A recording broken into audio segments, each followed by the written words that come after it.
Assalamualaikum Pak Joko Widodo, Presiden ya. Nih RT udah capek nih RT ngumpulin kakak udah berapa kali ya Allah. Mohon, ini kepentingan hak masyarakat saya yang harus saya perjuangkan. Jabatan saya tak relevan. Kami, para ketua rukun tetangga, hanya mendapatkan kuota 20 kepala keluarga di dalam satu RT.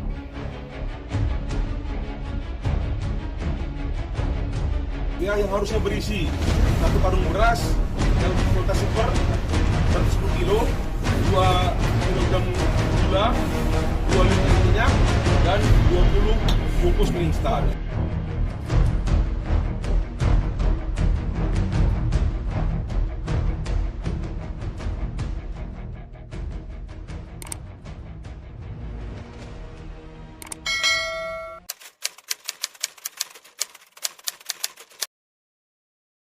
Ketemu lagi bersama kami di channel kesayangan kita, Bisik-Bisik.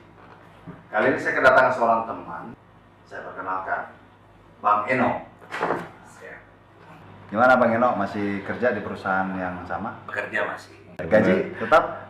Gaji masih alhamdulillah berjalan tetap. Alhamdulillah ya. Iya. THR gimana? THR memang dipotong 50%. Saya terima 50%. 50% ya, alhamdulillah. Alhamdulillah. Sebagai pekerja masih ada sikap bersyukurnya gitu kan. Tidak di PHK kan? Oh tidak, mudah-mudahan jangan. Mudah-mudahan Pak. jangan. Iya, jangan. Iya. Pak. Nah ini kan semua adalah dampak Bang Betul. Eno. Jadi patut disyukuri Bang Eno. Bang Eno masih bisa bertahan di perusahaan itu kan. Hmm. Sementara kawan-kawan kita, ya teman-teman yang lain itu kan banyak yang terkena dampak itu di PHK, ya. Nah ini semua dampak daripada PSBB juga ya. Sehingga perusahaan berkurang omsetnya sehingga Betul. dia harus mengalami pengurangan karyawan, Betul. ya, dengan PHK. Seperti produksinya yang menurun Terus mungkin gitu ya Bang ya. Karena bagaimana dia bisa membayar karyawannya kan? Dengan secara itu. Karena lah THR Abang Eno dipotong juga jadi 50. adalah karena mungkin pemasukan ataupun income perusahaan juga berkurang. Makanya jangan sampai PSBB ini yang tadinya ditawarkan sebagai solusi malah menjadi Jadi depresi, kefrustasian, ya. frustasi. Nah, ini yang harus sebetulnya dipikirkan oleh pemerintah kita dan wakil rakyat kita di DPR, ya. Apakah ini sebuah solusi, ya kan? Nah, bukan malah kefrustasian. Ya. Siapa yang frustasi, masyarakat frustasi, Iya. pemerintah frustasi, Betul, ya. Bang. Terus gini juga Bang, saya ini sebagai orang pantau gitu kan saya nih saat ini nggak bisa pulang kampung gitu. Ya, betul. Seperti misalkan entah yang naik motor atau kendaraan pribadi atau naik bus gitu ya, itu PO juga banyak yang merugi gitu kan menurut informasi dari media TV gitu kan. Itu gimana tuh Bang sampai bisa terjadi seperti ini? Ya, karena terkait mudik ini juga kan, ya mungkin mudik dibatasi dengan tetap tadi jaga jarak kan, intinya kan jaga jarak, ya kan.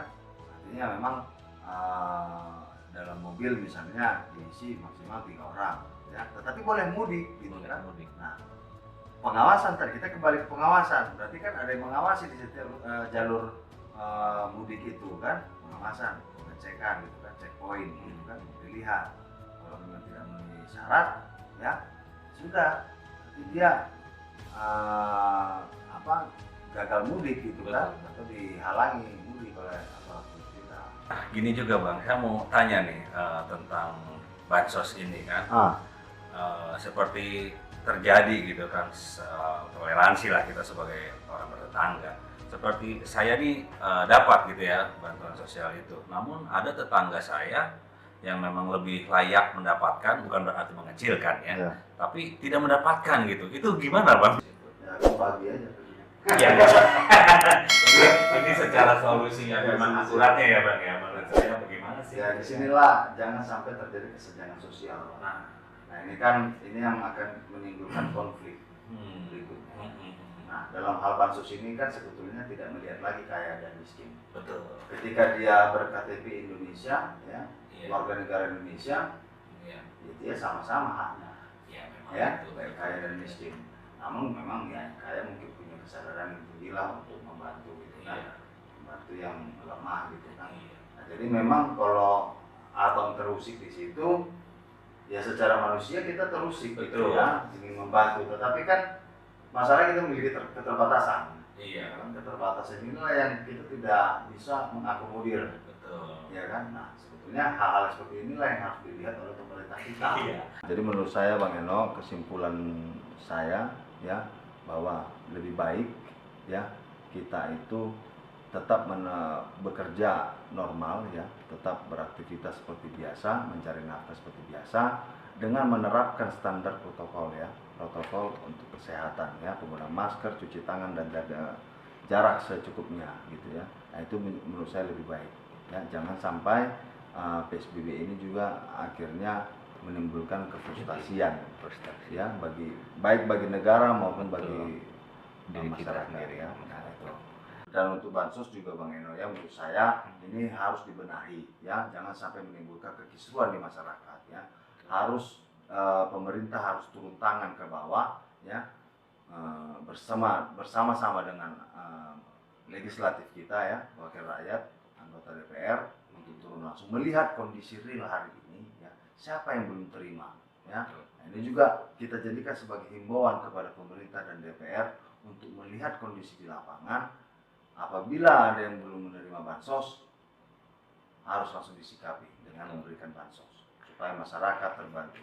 Karena kita ya, dalam konstitusi kita, Undang-Undang Dasar 1945 dan Pancasila itu menjamin hak warga negara untuk mendapatkan sama keadilan ya, keadilan yang merata ya, keadilan sosial yang merata ya bagi seluruh rakyat Indonesia. Mudah-mudahan Bang Eno bisa tercerahkan dari bisikan kita. Sangat mencerahkan sekali ini. Ya begitu Bang Eno. Masukan. Terima kasih ya. Ya baik. Demikian sahabat bisik-bisik ya, PSBB dan bansos solusi atau malah menimbulkan kefrustasian. Ini yang harus kita jawab bersama. Tetaplah menjadi pembisik yang baik. Salam dari kami.